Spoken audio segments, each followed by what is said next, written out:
Welcome to the roast of Ludwig. It's the inaugural Streamer Awards. That's me. It's the 20th of June, 2020. The psychiatrist and Twitch streamer Dr. K posts a video interviewing growing streamer QTCinderella, or Cutie. So, and how do I refer to you? You can call me Blair. Blair. Okay. The general topic is confidence, and throughout the interview, Dr. K and Cutie discuss self-worth, perfectionism, and many aspects of her life. At this time, she had just put in her 2-week notice to quit her day job, and through the video, you can sense her anxiety about the decision.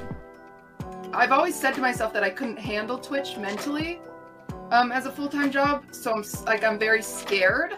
Going into Twitch knowing that I'll never be the top is kind of like very daunting. I've said this to a lot of people because I felt very defeated, like quitting my job, because I find my self-worth 100% in, oh, she is successful. And now I'm not that. And so it's like, well, now who am I?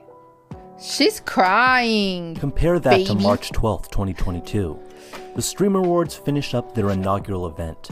It's an enormous success. Several of the biggest creators attending, more than 380,000 people watching, and fans and creators alike expressing their enthusiasm. In the event's closing dialogue, Cutie's co-host Maya Higa offers praise in her closing remarks, with the audience enthusiastically applauding. I've been up here tonight the whole time, and I'm so honored to be a part of this event. I know my name's all over it, but this is all Cutie. Well, like, QTCinderella at this event, come on. Things change quickly, don't they? Cutie had become one of the most significant figures in streaming, and continues to maintain that presence.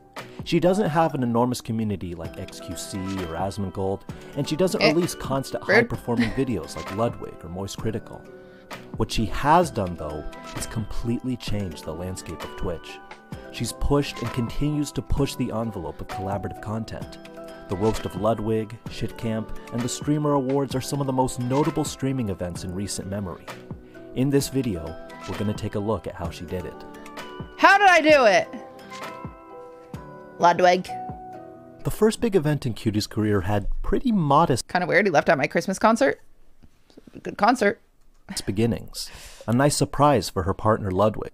Ludwig was nearing his 3rd year of streaming, and for the occasion, she organized a roast with some of his friends, kind of like Comedy Central or Dean Martin. Now, this wasn't the first time someone had a roast. For example, TwitchCon had a roast centered around Tim the Tapman. Not only that, the Smash Bros scene, Ludwig's home base, had roasts for figures like Hugs and Scar.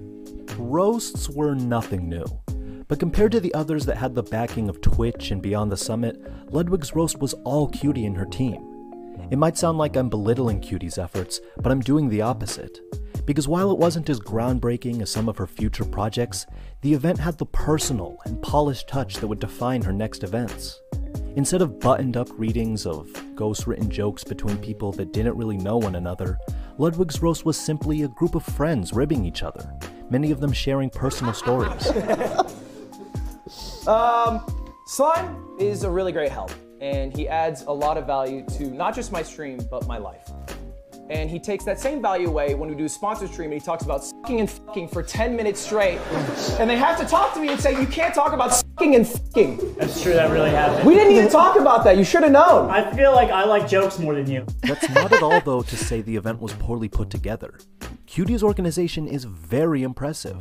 If you look at the behind-the-scenes footage, I made this on MS Paint. It's pretty good, chat. I always say that.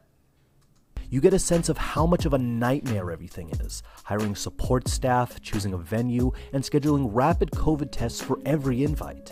And yet, it all got done. And for an event put together without a company supporting it right in the middle of a pandemic, it looks pretty awesome. I mean, seriously, she even had a painting made of Ludwig in a sailor's outfit. Look at this thing. What's Ta-da! Interesting, though, is that even with how successful and beloved the event was, when I spoke with Cutie, she still wasn't satisfied with it. I am a perfectionist, and so it's usually after the event I really kick myself. Like Roast of Ludwig, the camera, maybe no one noticed this, but we had 2 different camera angles, and for some reason they had 2 different presets on them. So one was more orange hued and one was more white hued, and it still drives me insane. I still think about it. It drives me crazy. She Look was at the probably it drives me crazy. Correct in her assumption. I didn't notice, and I'm sure no one else really did. But it's that type of attention to detail that gives Cutie such a valuable skill set for Twitch. It was now time to really show it. Shed the gamp. Cutie's passion to bring people together goes back to when she was a teenager. In talking, it seems event planning has occurred throughout her life. I've been passionate about planning events my entire life. When I was 16, it's kind of funny, I planned a Alice in Wonderland murder mystery dinner for my 16th birthday. Dude, what a beautiful video. Like the visuals? Okay, oddball, I see you. I fucking see you. This is beautifully done. And out of the 12 people I invited, 6 people showed up. I wasn't very popular in high school. I had a really hard time. I was super bullied in high school. I just didn't necessarily fit in. And so the cool thing about the streaming industry is it's a bunch of people that didn't fit in. A lot of streamers have the same background as me, and so I'm on my island of misfit toys, but I now am the one with the ability to want to bring people together. It didn't happen immediately, at least not on a huge scale. As she began growing as a streamer, the anxieties of her high school years still weighed on her. Actually, it wasn't until her streamer friend Milena organized ShitCon, or placement for TwitchCon when it was cancelled, that things changed. It was there that Cutie rediscovered her passion for bringing people together. The event was simple. Invite a handful of the biggest streamers in the world to meet in Austin. From there, have some funny discussions, play games, and just have a good time. It wasn't overly complicated, but that's what made it fun. It was that authenticity that made for a much more personal broadcast. More than that, the event's reception was fantastic. Great viewing numbers, with many fans calling it one of the best streams of the year. I'd argue, though, that the most important aspect... That's embarrassing. I'd be like, it wasn't that deep, but it was that deep, forehead. It literally was.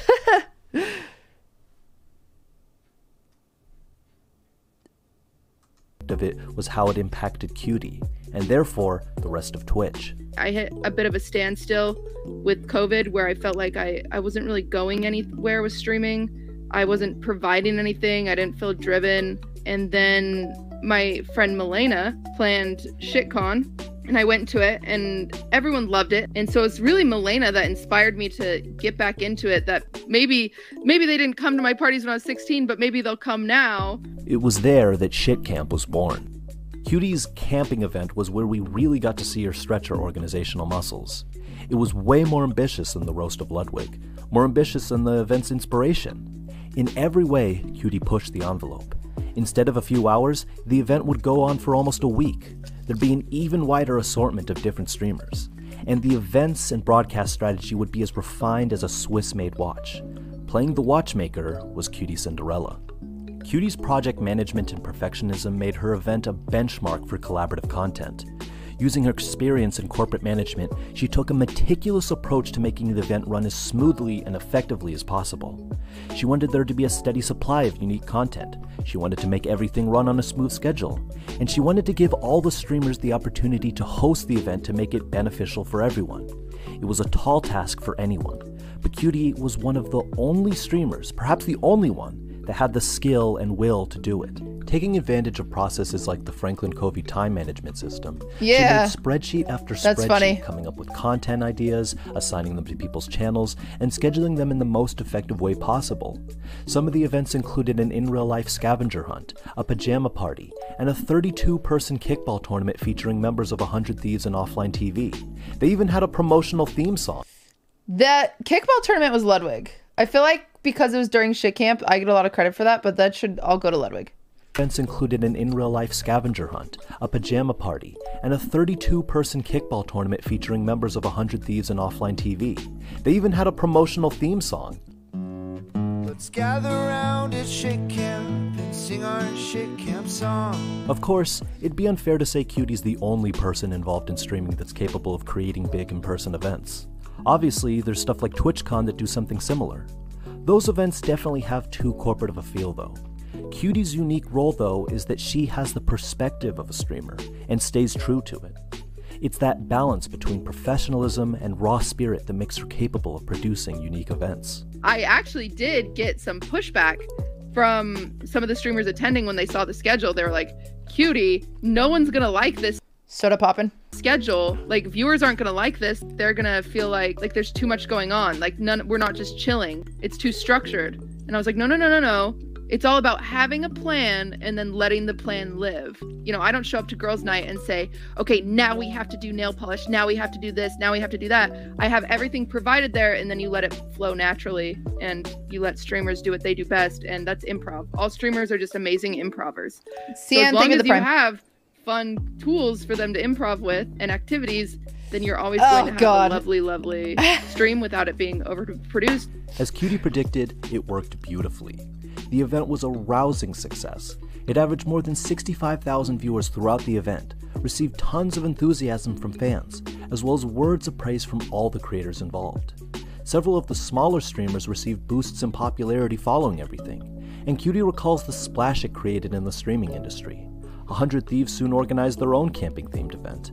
Twitch rivals told her they were inspired by her, and Offline TV's Skara told her how important he thought her events were to streaming. Nah, he did do that. I forgot about that. It was a near-perfect project. When Shit Camp ended, everyone went around the room, we popped champagne, we gave high fives, they said, let's go to the club. I stayed at the hotel and I cried. I cried so much. I felt like it was a failure. Wild thing for the Prime. The last day, and so the last stream wasn't like super. That was. Thank goodness. I stay off LSF now. I felt like I didn't do good enough. I felt like people, you know, too many people didn't get the opportunity to stream. I internalized all of this, and I just felt bad. It's rough to hear, but I think that speaks to why these events were so high quality. That's how seriously she took it. The air of perfectionism was still there. She was using it. I forgot about that clip. That's such a funny clip when Exu races my boat and yells at me. That's so funny. I'm sorry. What were you saying, Oddball? I'm sorry. I got distracted. That's a funny clip. But I think that speaks to why these events were so high quality. That's how seriously she took it. The air of perfectionism was still there. She was using it to make good content. The after effect of these things, I take it really personally because I just want it to be better. It was about to get better. Woo! Besides what she mentioned in the previous clip, one of the main problems Cutie saw in the event was that there were many people she couldn't invite. It was an issue that couldn't be solved simply by scaling up either. With thousands of notable creators, doubling or even tripling the occupancy wouldn't have made a dent. She'd moved to her most ambitious project yet, the Streamer Awards. The Christmas concert. An award show to not only celebrate the work done in streaming, but another opportunity for streamers to befriend one another. She pitched the idea to Twitch, and they showed interest, but also had the same exact scope she had been trying to avoid. Over a year of production. Yeah, I don't know if I told you guys this. I very first went to Twitch because I had met the Rivals team and they were so amazing. I went to them. I was like, I'm doing an award show. Do you want to do it with me? They're like, yeah, we could do it next year at TwitchCon. And I was like, bro, I'm not waiting until next year at TwitchCon. Hello? And then like the more we talked about it, the more corporate it felt. And I was like, all right, I'm doing my own thing. So they wanted to throw together in about, it would have been a year and like 3 months. And I threw it together in 3 months. And corporate involvement. Cutie wanted the event to be in line with her vision. Literally, me and Taylor loading in the event is kind of funny to think about because you think of like the Oscars and like Amy Poehler and Tina Fey are not loading stuff in. You know what I'm saying? Like, it's funny. It's funny to think about the way that, I don't know. Again, she'd have to do it herself. The plans were ambitious. Cutie's dream called for over 200 of the biggest streamers in the world, production quality rivaling mainstream award shows, all done in under 6 months.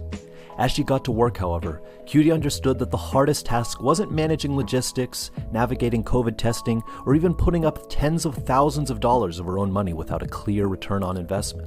It was walking like Bigfoot. Inviting the people. The thing that's making me most anxious is just the social anxiety of reaching out to people that maybe you admire from the sidelines that you've never really had a conversation with and being like, hey, my name's Blair. I don't really know you, but I'd love for you to come to this event because it's just going to be a fun time. It was a task far scarier than all the social anxiety-inducing events she'd planned in the past. Yeah, I hated that. As the event went live, though, the guest list was full. Streamers from almost every corner of the internet were attending, from WoW to Smash to speedrunning. Over 380,000 concurrent viewers tuned in at peak viewership, higher than many of the biggest streamers in the world. She presented a polished... I'm scared that I'm scared that last year's wasn't good enough that no one will want to watch this year's, if that makes sense. Because I know how to make this year so much better. That's a weird fear I've had lately, is that there's no way I could make... Like, there's no way that people will come back. Is that weird? I don't know. That nevertheless stayed true to the streaming industry. It didn't force ads down your throat constantly, yet it still had production that rivaled that of industry award shows with multi-million-dollar budgets. The Streamer Awards are a benchmark and arguably the greatest collaborative effort any streamer has put together so far. More than that, its self-awareness and authenticity are a rare breath of fresh air, which other award shows often tend to forget.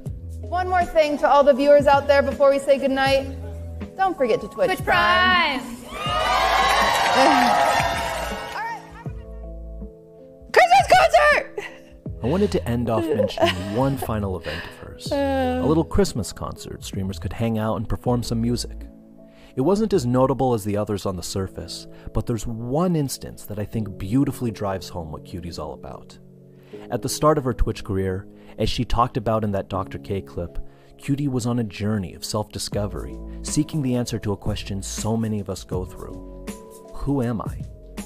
She seems to have finally found it. I haven't. And hopefully it's setting everyone up for a moment of Christmas spirit, which is like happiness and smiling, and everything I do on Twitch comes from a place of I want to help people that feel alone.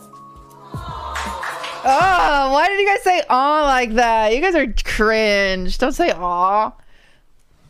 You guys are cringe. So I hope if you come to the concert or if you're watching and you have that moment when you feel alone, you see someone else in chat and you're not alone. You have somebody, no matter who they are. And I hope Christmas can help everyone remember that. Except for like the hundreds of people that are so fucking alone on Christmas. Good job, Cutie. Really made them feel good. From going through her social media posts and streams, videos on her ideals, and speaking with her, it's clear that she bleeds this ideal. In the end, these events are more pure than just good content.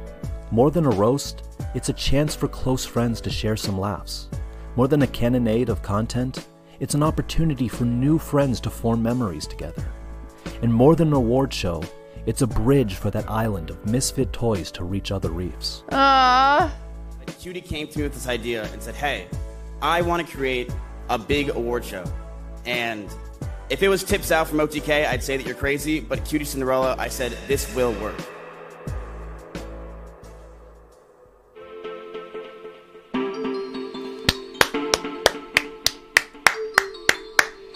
Dude, good job, Oddball. What a beautiful video. That was really well done. That was nice. That was like really flattering.